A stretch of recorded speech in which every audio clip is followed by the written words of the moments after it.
I want to talk about the future of design in New York and how design relates to this notion of escape. And I want to pose kind of two alternative conditions of escape and ask our panelists where the city should go, kind of as a matter almost of policy. And I'll just give two examples that represent that difference. One is this building that I really don't know how to feel about, 157. This building that is either complete or it's under construction. And I couldn't help but read in the New York Times that they said it has a growing number of billionaires who have decided to purchase property in the tower.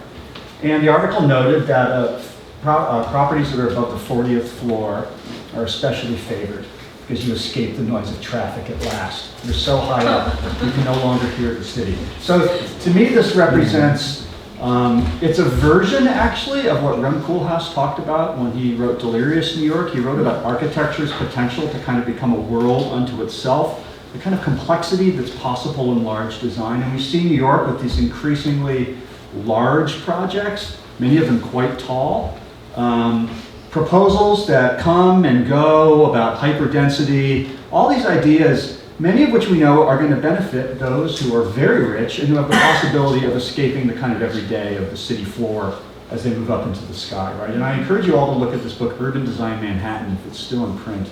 That is this insane vision from the 60s that talks about these kind of diagonal pathways that cross over the Manhattan grid. So there's a long-standing architectural obsession with this kind of escape, vertical escape from New York. At the same time, there's another very different version of escape that in some ways is more appealing. It's the new East River State Park in Brooklyn. I think we saw a slide from that. And it's a space that was kind of a found space and it was an abandoned space. People went there to escape. People built their own constructions on the site. There's a good book out about this now, The Accidental Playground. It talked about how the space was actually, the author's in the room. But this was a space that people kind of made themselves, and the state took over the space. They didn't really end up designing it, right? They kind of left it the way it was because people went there to throw rocks into the river, to watch the sunset, to camp out, to light a campfire. So we have two very different versions of escape, right? One is escape by going up through wealth. Another is escape by kind of leaving design out of the equation. So where does design fit into this idea? What do you guys think? Where should design go? Well, you know, the thing with those new developments is that they're all they have small footprints, convention footprint, because the danger of height is that you need to get there somehow. And so unless you have express elevators, those buildings need to be relatively small. So if we think about, and this isn't so much where design goes, but it's about these sort of larger requirements. When one thinks about escape, I guess the question I always have as the buildings get higher and higher, it's escaping the city, but they're not really, right? Because they're escaping perhaps the sounds of the city. Do we reduce the notion of escape to certain senses? Because obviously the desire to occupy those penthouses has to do with the vision from up there. So even though you can't hear the city, you're still, in fact, very much in the city. And I would argue it's not so much escape as domain, that the occupation of that kind of space. And there, of course, design, that's about real estate. And design is impotent in that, because no matter what the building looks like, no matter how well designed we might argue the building is, at the end of the day, there are larger factors that are shaping its existence. And yet we do have certain designers who claim that this kind of hyperdensity is a really positive feature for the city, and they're speaking really as architects and advocating that condition. Elihu?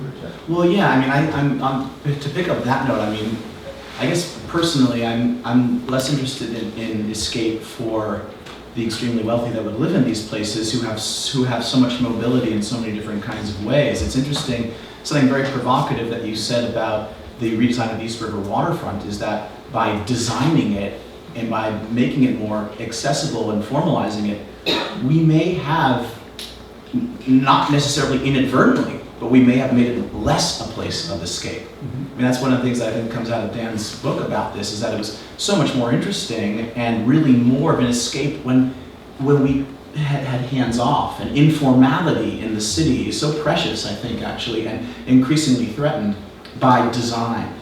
in that way. And that's really something that we have to struggle with, because at the one point we say, but look at all these great new promenades and esplanades, and look at the west side, the Hudson River side, look at all of these investments in the public realm.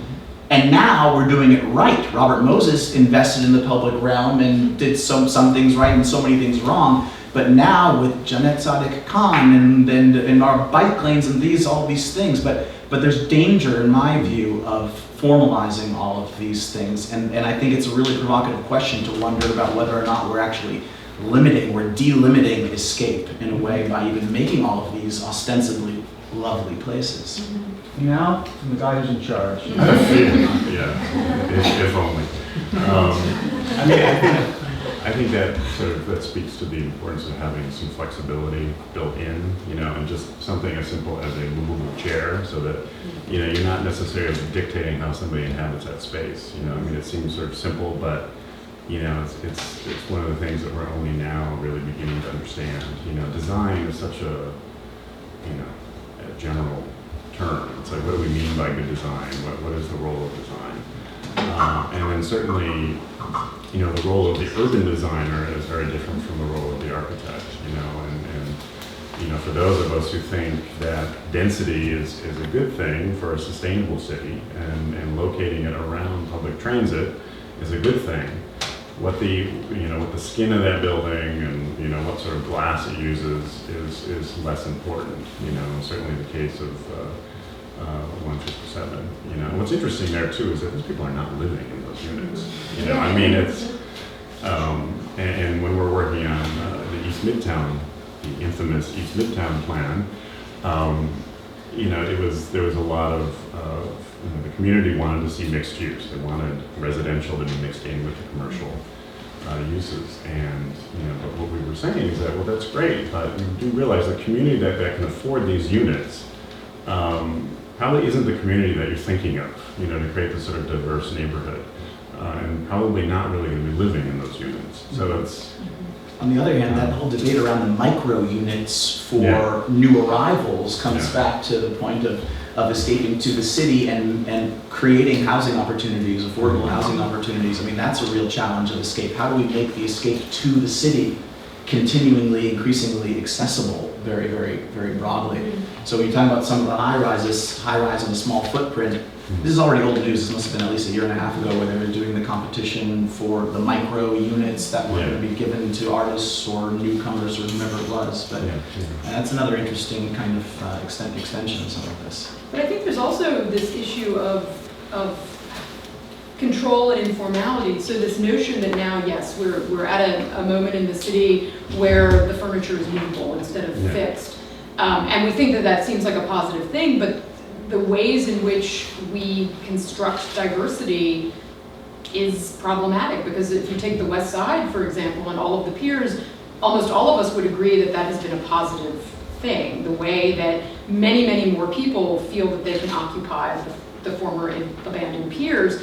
And yet there is a class divide that's going there. And for queer kids from Jersey who go to the PATH train, they still need to occupy those piers the way that, white middle class gay men needed to occupy them in the 70s. And that space doesn't exist for them anymore. And so it becomes, and not that should be the only space for them, but it becomes a really, really interesting kind of, it's a sort of class tension that I don't think we've really figured out yet as we congratulate ourselves and happily occupy all of these spaces, because none of us are going to say that we're not happy that they're all here. Well, it certainly brings up the issue of what is public, and certainly by Wall Street raised but that's a whole other. Don't get into that. Don't. I'm going to conclude on this note, because I want to allow time for a couple of questions from the audience. But I think we stand at a very interesting point in time in New York's history as well. Right? New York has not been the same city throughout its history. We're at a time where we have the memory of a time when escape within New York was maybe easier than it is becoming, because New York was filled with a lot of marginal spaces, whether it was the West Side piers, whether it was abandoned industrial sites, whether it was just kind of cheap neighborhoods where you could open up something at low cost, right, which seems to get harder and harder to do. Certainly in Manhattan now, it's almost impossible. And so in a sense, you can take that two ways, right? You can say cynically, well, that's the way it is, and we have to, we move to the digital realm, right? There's a kind of digital escapism that tinges a lot of this discussion about the internet and handheld devices, that if the built environment's not so good, you can always have an online world. Or you could say this actually makes designers and planners a lot more responsible, and they need to think about this issue of providing places for escape that much more consciously because the found spaces are becoming rarer.